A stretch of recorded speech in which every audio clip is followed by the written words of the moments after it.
Hello everyone, welcome back to our YouTube channel. Friends, कैसे हैं आप सभी लोग? उम्मीद करता हूं अच्छे होंगे और आप सभी की तैयारी भी काफ़ी अच्छी चल रही होगी। दोस्तों, देख लिए आप सभी के लिए फाइनली अपडेट आ चुकी है। जितने भी साथी रेलवे के अंदर 2025 में नौकरी लेना चाहते हैं तो उन सभी के लिए ये वीडियो बहुत ज़्यादा इम्पोर्टेंट है। जी हाँ दोस्तों, देखा जाए तो यहाँ पर अब आपके पास कुछ ही समय बचा हुआ है। अगर दोस्तों आप इस बचे हुए समय की में भी दोस्तों गलती करोगे ना, तो फिर आप भाई 2025 में भी रेलवे के अंदर नौकरी भूल जाओ। क्या गलती है, क्या मिस्टेक आपको इस बार नहीं करनी, उसको लेकर बात हम यहाँ पर करने वाले हैं। बेसिकली दोस्तों, अगर आपने भी यहाँ पर टेक्नीशियन का एग्ज़ाम दिया है और टेक्नीशियन में दोस्तों आपके जो नंबर है वो कम बन रहे हैं और आप बहुत ज़्यादा परेशान हैं कि सर हमने इस जोन से फॉर्म भरा था, क्या हमने गलती करी है या हमारे नंबर कम है, यानी कौन सी वो मिस्टेक है जिसकी वजह से ऐसा हुआ। ठीक है, देखिए दोस्तों, मैं आपको बताऊं तो बहुत सारे कैंडिडेट्स ऐसे हैं, यानी लगभग आप ये लगाओ कि 90% कैंडिडेट ऐसा है जो कि अपने दिमाग से बिल्कुल भी नहीं चल रहा। ठीक है, अब वो क्या मिस्टेक है मैं आपको समझाऊंगा। देखिए दोस्तों, हुआ क्या, सबसे पहले जो भाई रेलवे की वैकेंसी आती है और जो आपकी कट ऑफ रहती है वो आपकी जोन वाइज रहती है। इस चीज़ का आपको सबको पता है। ठीक है, अब देखिए यहाँ पर रेलवे के जो जोन हैं बहुत अलग अलग हैं। जैसे कोई आपका साउथ का है, कोई नॉर्थ का है, कोई ईस्ट का है और कोई वेस्ट का है। अब यहाँ पर होता क्या है ना, सभी की कट ऑफ अलग अलग है।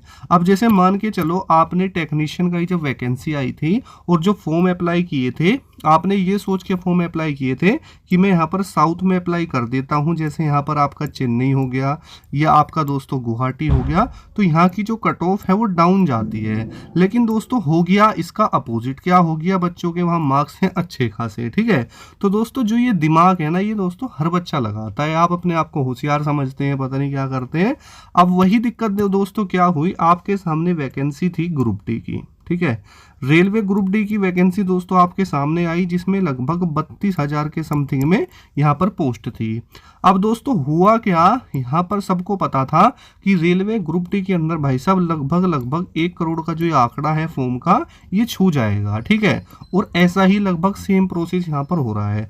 अब हुआ क्या, स्टूडेंट ने देखा कि जो प्रीवियस ईयर कट ऑफ गई है, ठीक है, यानी जो प्रीवियस ईयर कट ऑफ है, जहाँ पर कट ऑफ कम गई है उन्होंने वहाँ पर ही फॉर्म अप्लाई कर लिया। आज हम बात करने वाले हैं रेलवे ग्रुप डी की बेस्ट बुक के बारे में, जो कि चक्षु पब्लिकेशन की है। दोस्तों एक कंप्लीट स्टडी गाइड है।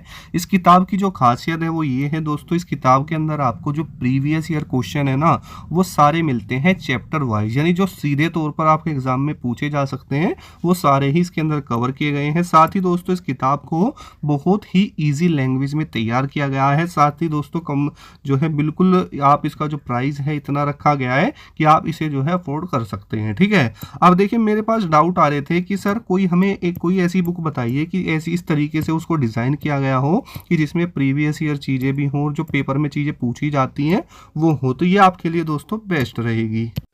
देखिए दोस्तों, यहाँ पर रेलवे ग्रुप डी की चक्षु पब्लिकेशन की हर सब्जेक्ट की अलग अलग बुक आती है, चाहे मैथ्स हो, चाहे रीजनिंग हो, चाहे आपका जीके हो। साथ ही आप चक्षु पब्लिकेशन का रेलवे ग्रुप डी का प्रैक्टिस सेट भी ले सकते हैं, जिससे आपकी तैयारी और भी ज़्यादा मजबूत होगी। तो सोचना किस बात में, डिस्क्रिप्शन में दोस्तों मैंने इस कॉम्बो पैक की पूरी लिंक दी हुई है, आप वहाँ से जा करके इन्हें ऑर्डर कर सकते हैं। यहाँ उन्होंने देखा कि यहाँ पर 60 नंबर कट ऑफ थी, तो मैं यहीं पर फॉर्म अप्लाई कर लेता हूँ। बट दोस्तों मैं आपको एक चीज़ समझा दूँ। दोस्तों देखो, आपने क्या करा, आप सबसे पहले तो बहुत दिन तक इसी चक्कर में लगे रहे होंगे कि भाई कौन सी सबसे पहले मैं पोस्ट प्रेफरेंस चूज़ करूं, कौन सा जोन सेलेक्ट करूं। तो उसके चलते क्या हुआ, आपने यूट्यूब पर सर्च करा। ठीक है, आपने क्या किया, यूट्यूब पर सर्च करा कि बेस्ट 5 सेफ जोन। अब आपके सामने कोई वीडियो आई, उसमें आपके सामने आ गया चेन्नई आ गया, गुवाहाटी आ गया, मुंबई आ गया और उसके अलावा और भी आ गए। ठीक है, मान लो 2 और आ गए, तो आपने क्या किया, इनमें ही फॉर्म फिल कर दिया। अब क्या हुआ दोस्तों, ज़्यादातर बच्चों ने ना इन दोनों के अंदर फॉर्म फिल कर दिया है, चेन्नई के अंदर और गुवाहाटी के अंदर। अब हुआ क्या, वो बच्चे मेरे पास कमेंट कर रहे थे कि सर जो ये करेक्शन की वेबसाइट ओपन होगी, क्या इसमें जोन भी चेंज हो जाएगा।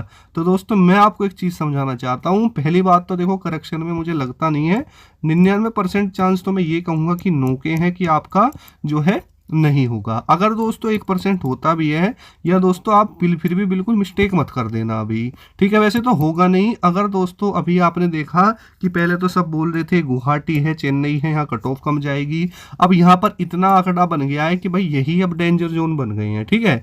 तो अब आप ना मल्टीपल फॉर्म अप्लाई मत करना। मेरे पास कल ही एक बच्चे का कॉल आया था, वो बोल रहा था कि सर मैं एक फॉर्म और अप्लाई कर दूं तो ऐसे कोई दिक्कत होगी? तो जी हाँ दोस्तों, अगर आप फॉर्म अप्लाई कर देंगे तो मल्टीपल फॉर्म के केस में आपका जो फॉर्म है ना वो दोस्तों हो जाएगा रिजेक्ट, ठीक है।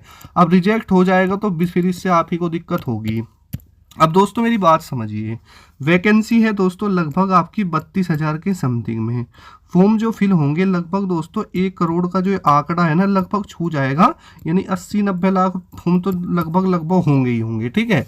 अब चाहे दोस्तों कोई सा भी जोन आप लगा लो, सभी जोन किस में है? डेंजर जोन में है, सभी जोन है। मैं ये बात बता रहा हूँ, सभी हैं। पहले क्या होता था, जैसे दिल्ली है, ठीक है, अब वहाँ पर क्या है कि वैकेंसी तो ठीक है लेकिन वहाँ पर फॉर्म कम फिल हुए हैं। लेकिन दोस्तों आपको ये भी तो जानना चाहिए कि वहाँ पर किस बच्चे ने फॉर्म फिल किया है।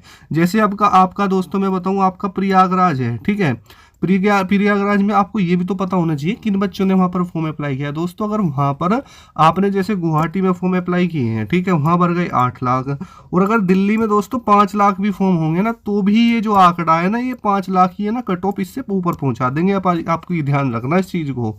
तो बिल्कुल भी अपने अब क्या करना है, सबसे पहली चीज़ तो ये है कि आपने जहाँ पर भी फॉर्म अप्लाई कर दिया है, जो आपका कॉन्फिडेंस है ना दोस्तों, अपने कॉन्फिडेंस को बिल्कुल भी आप लोग कम मत होने दो, ठीक है। दूसरी चीज, अपनी तैयारी करो अच्छे से। क्या करना है दोस्तों, अपनी तैयारी करो, पूरे अच्छे मन लगा के अपना जो पूरा सिलेबस है ना दोस्तों वो अच्छे से कंप्लीट करो, ठीक है। बाकी अगर आप चाहते हो टाइम टेबल, तो मैं आपको एक टाइम टेबल ही बना के दे दूंगा, ठीक है। अब आप ये सोच रहे होंगे कि यार सर हमने गलती तो नहीं कर दी, हमने गुवाहाटी में फॉर्म अप्लाई कर दिया है, चेन्नई में कर दिया, मुंबई में कर दिया, इनमें से ही आपने फॉर्म अप्लाई किया होगा, है ना। तो कोई दिक्कत वाली बात नहीं है भाई। अब फिलहाल सभी डेंजर जोन है, अपनी तैयारी पर आप विशेष ध्यान दो। इस बार आपको जो टारगेट रखना है ना, ये बात मैं लिख के देता हूँ, आफ्टर नॉर्मलाइजेशन लगभग एक्सपेक्टेड चीज़ में लेके चल रहा हूँ। देखो दोस्तों, अगर आप जनरल कैटेगरी में है ना तो लगभग 82-85 का अपना एक टारगेट लेके चलना, ठीक है, तभी आप जो है सिलेक्ट हो पाओगे। और मैं तो ये कहता हूँ कि भाई 100 नंबर का ही टारगेट लेके चलो, जब जाकर आप यहाँ तक पहुँच पाओगे। उसके अलावा जो ओबीसी वाले हैं लगभग दोस्तों 75 के आसपास का रखना, ईडब्ल्यूएस वाले हैं तो लगभग दोस्तों आप भी लगभग 70 के आसपास का रखना, एससी वाले भी लगभग 68-70 तक रखना, और एसटी वाले भी 65 तक तो आपको रखना ही रखना है, ठीक है। ये आंकड़ा आप स्क्रीनशॉट ले लो, और जब कट ऑफ आएगी ना तो दोस्तों मिला लेना। वैसे तो दोस्तों प्रिडिक्शन है, बट दोस्तों वैकेंसी के अकॉर्डिंग देखा जाए ना तो आपकी 32,000 जो वैकेंसी है, अगर वैकेंसी बढ़ जाती है तो 2-4 नंबर ये थोड़ी कम हो सकती है, लेकिन लगभग सेम ये इस बार रहने वाली है, क्योंकि वैकेंसी के अकॉर्डिंग जितने फॉर्म फिल हुए हैं ना उस चीज़ को देखते हुए, क्योंकि यहाँ पर आपके भी बहुत सारे एग्जाम हो चुके हैं। जैसे आपका दोस्तों आरपीएफ एसआई का भी हो चुका है, टेक्नीशियन का भी हो चुका है, ठीक है, एएलपी का भी हुआ है, उसके अलावा भी एग्जाम्स हुए हैं। तो जो लेवल चल रहा है ना दोस्तों, वो एग्जाम काफ़ी अच्छा इस बार पूछा जा रहा है, ठीक है। तो वो चीज़ है, बाकी इस चीज़ को देखते हुए आपको अपनी कंपटीशन की तैयारी में लग जाइए दोस्तों, ठीक है। बाकी आपको कोई डाउट है कमेंट कर सकते हैं। मिलते हैं नेक्स्ट वीडियो में। जय हिंद, वंदे मातरम दोस्तों।